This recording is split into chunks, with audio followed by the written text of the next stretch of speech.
ओम श्री गुरु सत्ताय नमः। सभी को प्रणाम। आइए जानते हैं आज हमारे ऑडियो में हमारे हिंदू धर्म में सभी पूजा पाठ में मंत्रों का उपयोग किया जाता है।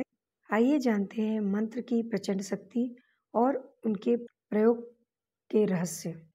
मंत्र विद्या में शब्द शक्ति, मानसिक एकाग्रता, चारित्रिक श्रेष्ठता एवं अभिष्ट लक्ष्य में अटूट श्रद्धा के 4 तथ्य का समावेश होता है।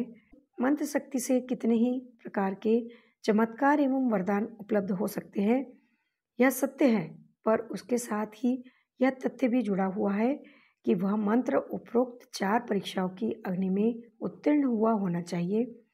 प्रयोग करने से पूर्व उसे सिद्ध करना पड़ता है।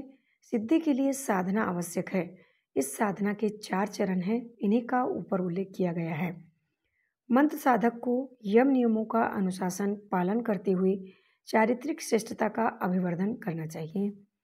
क्रूरकर्मी, दुष्ट, दुराचारी व्यक्ति किसी भी मंत्र को सिद्ध नहीं कर सकते। तांत्रिक शक्तियाँ भी ब्रह्मचर्य आदि की अपेक्षा करती है।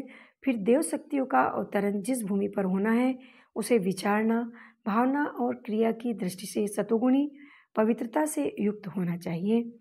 इंद्रियों का चटोरापन मन की चंचलता का प्रधान कारण है। तृष्णाओं में, वासनाओं में और अहंकार तृप्ति की महत्वाकांक्षाओं में भटकने वाला मन मृग तृष्णाओं एवं कस्तूरी गंध में यहाँ वहाँ असंगत दौड़ लगाते रहने वाले हिरण की तरह है। मन की एकाग्रता अध्यात्म क्षेत्र में सबसे महत्वपूर्ण शक्ति है। उसके संपादन के लिए अमुक साधनों का विधान तो है, पर उसकी सफलता मन को चंचल बनाने वाली दुष्वृत्तियों का अवरोध करने के साथ जुड़ी हुई है। जिसने मन को संयत समाहित करने की आवश्यकता पूर्ण कर सकने योग्य अंतः स्थिति का परिष्कृत दृष्टिकोण के आधार पर निर्माण किया होगा, वही सच्ची और गहरी एकाग्रता का लाभ उठा सकेगा। ध्यान उसी का ठीक तरह जमेगा और तन्मयता के आधार पर उत्पन्न होने वाली दिव्य क्षमताओं से लाभान्वित होने का अवसर उसी को मिलेगा। अभिष्ट लक्ष्य में श्रद्धा जितनी गहरी होगी उतना ही मंत्रबल प्रचंड होता चला जाएगा। श्रद्धा अपने आप में एक प्रचंड चेतन शक्ति है। विश्वासों के आधार पर ही अपेक्षाएं उत्पन्न होती है और मन संस्थान का स्वरूप विनिर्मित होता है। बहुत कुछ काम तो मस्तिष्क को ही करना पड़ता है। शरीर का संचालन भी मस्तिष्क ही करता है।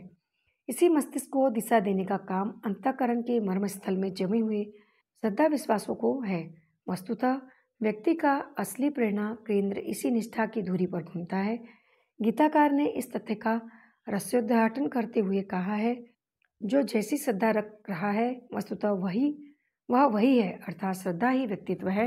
इस श्रद्धा को इष्ट लक्ष्य में साधना की यथार्थता और उपलब्धि में जितनी अधिक गहराई के साथ तन्मयता के साथ नियोजित किया गया होगा, मंत्र उतना ही सामर्थ्यवान बनेगा।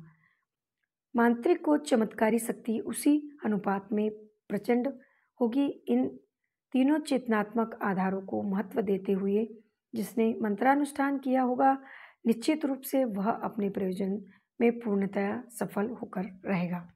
मंत्र का चौथा आधार है शब्द शक्ति। अमुक अक्षरों पर एक विशिष्ट क्रम से किया गया गुंथन शब्दशास्त्र के गूढ़ सिद्धांतों पर तत्वदर्शी आत्मवेताओं ने किया होता है। मंत्रों के अर्थ सरल और सामान्य हैं। अर्थों में दिव्य जीवन की शिक्षाएं और दिशाएं पाई जाती हैं। इन्हें समझना भी उचित ही है, पर मंत्र की शक्ति इन शिक्षाओं में नहीं, उनकी शब्द रचना में है।